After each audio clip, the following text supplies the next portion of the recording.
এরা বলেছিল আমরা সিএ করব। কালকে আপনারা দেখেছেন সিএ রুল ড্রাফট করে সংবাদ মাধ্যমে আগে ছেড়ে দেওয়া হয়েছে, তারপর নোটিফিকেশন হয়েছে। বিকেল থেকে সব চালানো শুরু করলো যে সিএ কার্যকরী হচ্ছে। একবার নিজেকে জিজ্ঞেস করুন, যারা সিএ নিয়ে ভোট নিয়েছিল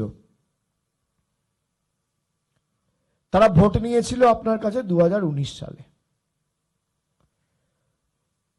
ভারতবর্ষে 2019 থেকে 24-এর মধ্যে শয়ে শয়ে বিল পাস হয়েছে।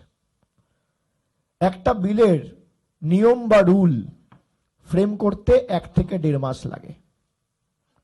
সিএ রুল ফ্রেম করতে লেগে গেল 5 বছর। কালকে যে সিএ রুল ড্রাফট করে ছাড়া হয়েছে সেখানে খালি 40 পাতার ফর্ম, ভিতরে কিচ্ছু নেই। এই ফর্ম নিয়ে আপনি কোথায় অ্যাপিল করবেন, আবেদন করবেন, কিচ্ছু নেই। আর একটা গাজরের মতো, জুমলার মতো। মমতা ব্যানার্জি যদি বলতো যে আমি ক্ষমতায় এলে লক্ষ্মীর ভান্ডার দেবো, 21 সালে বলেছিল তো, 26 সালে যদি খালি ফর্ম ফিল আপ করার জন্য ফর্ম ছেড়ে দিত, কি হতো? নিজেকে জিজ্ঞেস করুন যে আমি ক্ষমতায় এলে লক্ষ্মীর ভান্ডার দেবো, তারপর 21, 22, 23, 24, 25, 26-এর নির্বাচনের 15 দিন আগে একটা ফর্ম ছেড়ে দিয়ে বলতো ফর্মটা ফিল আপ করুন, তারপর লক্ষ্মীর ভান্ডার পাবেন। সেই ভাওতায় পা দিতেন? বলুন না, জোরে বলুন না। পা দিতেন না তো। আপনি তৃণমূল কর্মী সমর্থক হয়েও দিতেন না, সাধারণ মানুষও দিত না। তাহলে এই ভাওতায় সাধারণ মানুষ পা দেবে কেন? বোঝানোর দায়িত্ব আপনার নয়? আপনাদের নয়?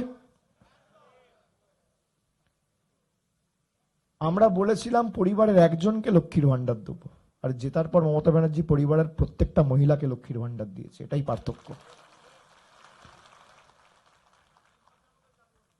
1 মাসের মধ্যে চালু করেছে।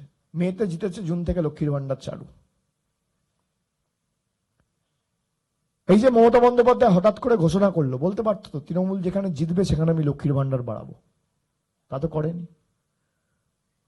সবাইকে দিয়েছে। যেখানে তৃণমূল হেরেছে সেখানের মায়েরাও লক্ষ্মীর ভান্ডার পাচ্ছে, যেখানে জিতেছে সেখানেও লক্ষ্মীর ভান্ডার পাচ্ছে। আমরা জলপাইগুড়ি, আলিপুরদুয়ার, কুচবিহার, বাঁকুড়া, পুরুলিয়া প্রত্যাশিত ফল করিনি, বিধানসভাতেও করিনি। কিন্তু আপনি বলতে পারবেন এই বিধানসভা থেকে তৃণমূল জেতেনি তাই লক্ষ্মীর ভান্ডার, কন্যাশ্রী, রূপশ্রী, যুবশ্রী, রাস্তার টাকা বন্ধ। আরে আমি যখন নির্বাচিত হয়েছি, যখন জনপ্রতিনিধি, আমার কোনো ধর্ম নেই, একটাই ধর্ম, মানব ধর্ম, মানুষকে পরিষেবা দেওয়া। আমরা সেটা করে দেখিয়েছি।